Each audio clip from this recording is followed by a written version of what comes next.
Hey, how you doing? Morning, Andy. How are you? Good. How you doing? Fantastic, man. Appreciate the time. Want to get into the new EP and the tour and look backwards and look forwards a little bit. But I think it makes a lot of sense to do an EP after the full length album, the Phantom Tomorrow, and such a concept album with so much material into it. Kind of makes sense to kind of ease people back in with the 3-song EP. And I'm kind of curious, man, was that a brand new recording session, or is the Bleeders EP kind of leftovers from the Phantom Tomorrow sessions? No, we originally the Phantom Tomorrow was going to be a two-part record, so we recorded more material for the Phantom Tomorrow, which had Savior 2 and Devil and a bunch of other songs on it that came out last year. This is all new recording sessions, all new stuff that was done between the last two tours that we did. Killer. And dude, props to you for the U2 cover of Sunday Bloody Sunday, man. Great job with that. And I really expected you to kind of lay into the drum beat, because that's kind of what makes that song, and it was kind of underplayed. You kind of went the opposite way with it, but I guess that's what I should always expect for you, is the opposite thing, not the obvious route. Sure. I think it just comes down to what works best for the bands. You know, when you're covering a song, you want to retain as much of the original as you can, but also it has to be representative of the band that's covering it. So, you know, when it came to drum parts, guitar parts, it's really on the dudes in the band to interpret it their own way, you know. And of course, the title track for the EP, Bleeders, kind of a love letter to the Black Veil Bride Army, and a good reminder to go out there and donate blood at the same time. Absolutely. I mean, I think, you know, one of the things that's been really cool about our audience is that over the years, it's a very eclectic audience. You know, there's a lot of tonally, people come from very different places, musically, what they're interested in. And one of the things that's always been really unifying is there's certainly an altruism and an excitement about individuality and those things within our audience. So we hope that this song encourages that. And to donate blood at the same token, too. Another important element of it all. Yeah, absolutely. How often do you donate blood? You know, uh, uh, uh, this is on my first time. Is the first time I've ever done it. So I'm excited to be one of the Bleeders. Love it, man. And of course, we got to mention, talking about the ET, the My Friends, the Sweeney Todd cover, essentially. Yeah, Sweeney Todd's one of my favorite shows. It was really exciting to get an opportunity to turn that into a Black Veil song, similarly to the U2 song, just taking our own influences and applying it to the song. And I hope, you know, even if you're not a musical theater fan, I hope that people can find some joy in a very dramatic song of a guy singing to his instruments of torture. I love it. I love it. And as we talk about new music, I imagine there's plans for another full-length album, just kind of the EP to kind of tide us over in the meantime. But would we looking towards a full-length album at any point? Yes, absolutely. We've already started work on that some months ago, and these songs are, as you say, sort of a taster for where we're heading with the full-length record. Awesome, man. Can't wait for that. And certainly wanted to get into the Bleeders tour, going to be in LA at the Belasco Theater on May the 25th, along with Dark Divine, Creeper, and Ghost Kid. Really love what Ghost Kid is doing. Yeah, you know, I think this bill is really exciting because I've been a huge fan of Creeper for years. They're very big in the UK, but they're newer to an American audience.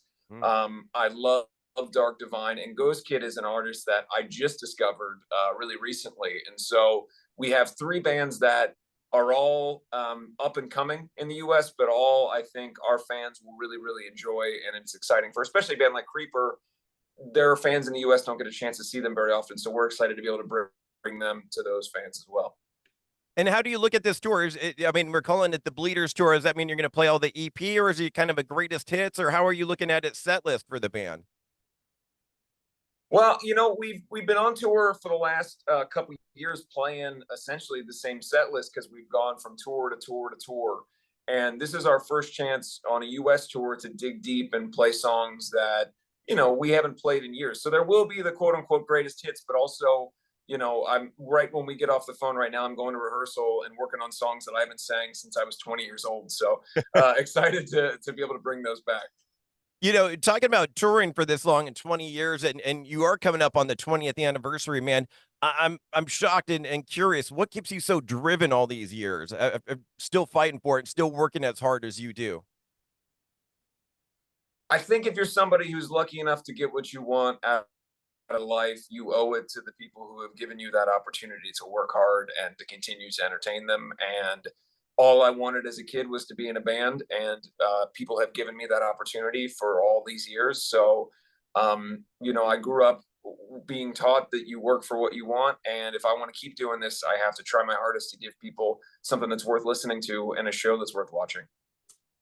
Speaking of shows, man, two legs on a tour is amazing. Three is incredible, and you had three legs of that Trinity of Terror tour, and I really felt like each band was different, but all kind of sticking their flag in the same ground, and really kind of almost like a call to a new movement, almost. You know what I mean? Over the years of music, there's been Sure. and new metal and all these different genres. And I'm not even necessarily creating a genre for that, but it definitely felt like a big like cultural movement. Like this is a new thing and something that's happening right now.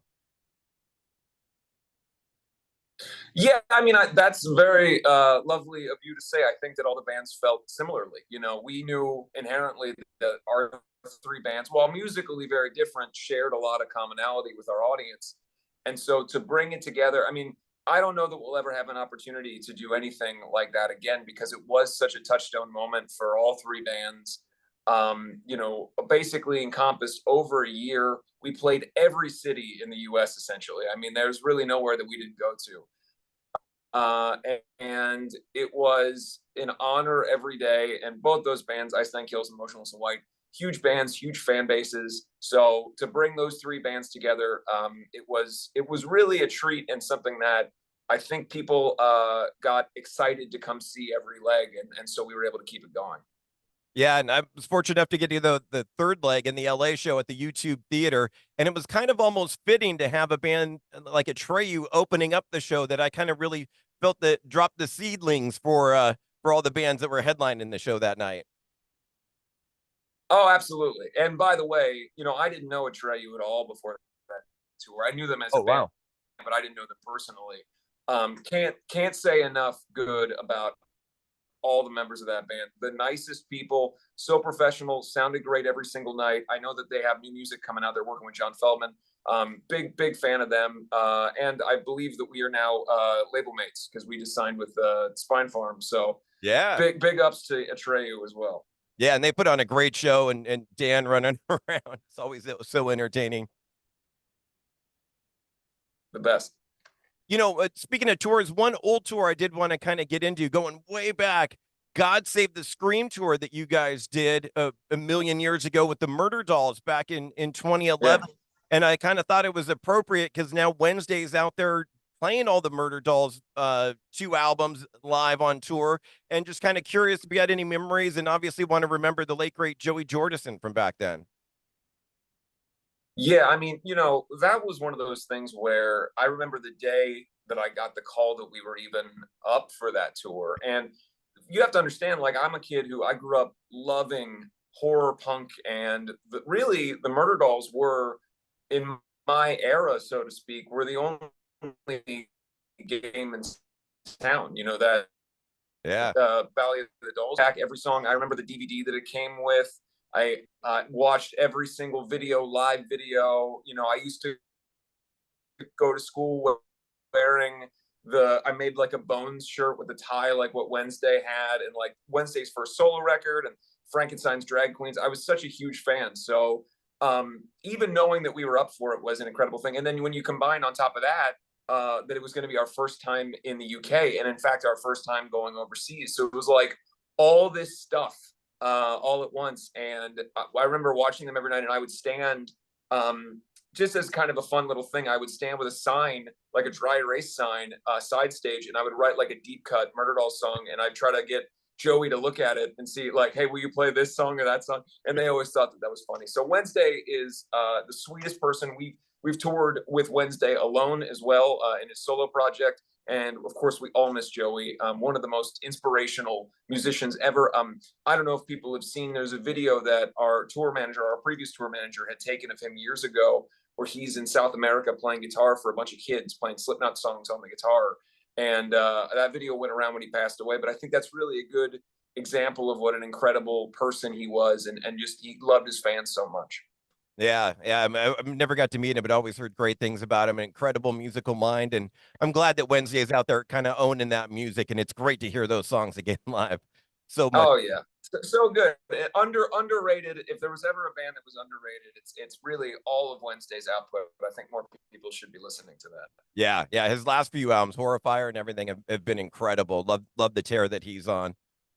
Dude, appreciate all the time. Last couple of things I wanted to hit you with. I gotta say, away from the microphone, I loved you in American Satan, and then of course the TV series Paradise City as Johnny Faust. And kind of curious, is there more of that in the works, and is that something that you want to pursue more acting in TV and roles outside of music? Absolutely. Well, I don't know about the future of those two projects, but I do know that we're currently. I'm working on developing a horror project right now that I'm really excited about, and we're in the early stages, but it's moving quickly, and so hopefully that's something that I can start talking about before too long. But yeah, I want to be in more film and TV stuff, and in my mind, being able to be part of the creative development on it is something I've never done before. I wasn't at all involved in the development side of American Satan or Paradise City. Those are shows that were Ash Alvinson had put together, and then I was in. So I'm really enjoying the process of developing from the ground up a horror IP that is really exciting and cool, and something I've always wanted to see. I can't wait to see it, man. I mean, I always believe you. It's so important as a singer to have believability, and you have that in spades with Black Veil Brides, and then to see that acting as well. You just come through just the same. So now it's going to be your whole vision and everything. Really looking forward to that, man. Well, I appreciate all the time, Andy. Thank you. That's so nice of you to say. I appreciate that. Last thing I got to hit you with, man. We're an old school radio station. We do a feature called Mandatory Metallica every night at 10 p.m., which you're going to be a part of. And dude, I've really been thinking about it. This year is the 40th anniversary of their second album, Ride the Lightning, and wanted to heap some praise on that. I imagine you're a Metallica fan.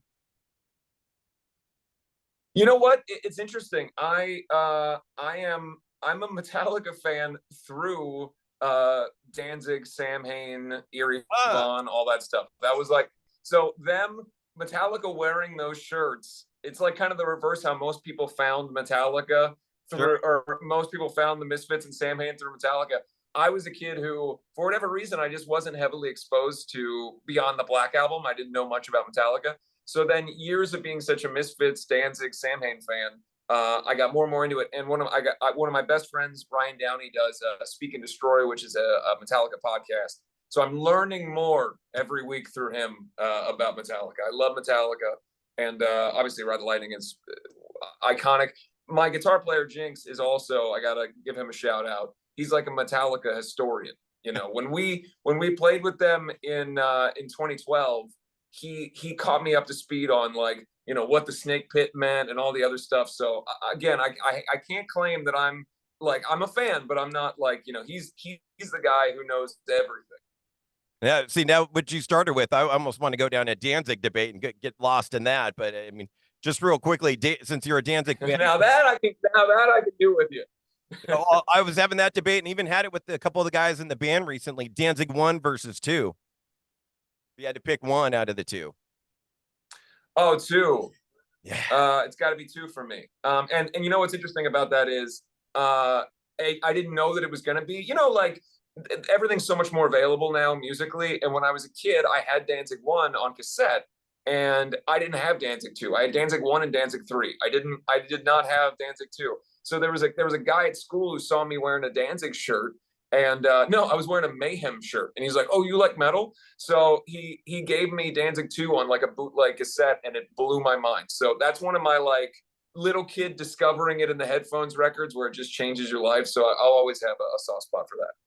I love it, man. Love it.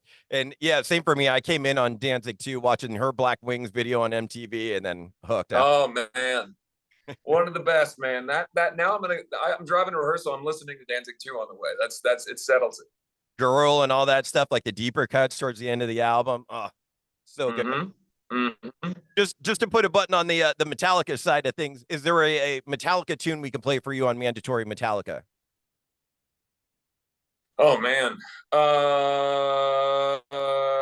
can we do covers? Sure, anything. All right. They have a good Last Caress cover, right? You probably can't play that on the radio, or can you? I thought you were going to say "Die My Darling," the Misfits cover. Well, yeah, yeah. Let's go with that. Let's go with that. Beautiful, man. Thank you so much for the time. Honored to get to talk to you, and can't wait for the Belasco show. Thanks, brother. I appreciate you. Have a good one. All right. You too. Bye-bye. Bye.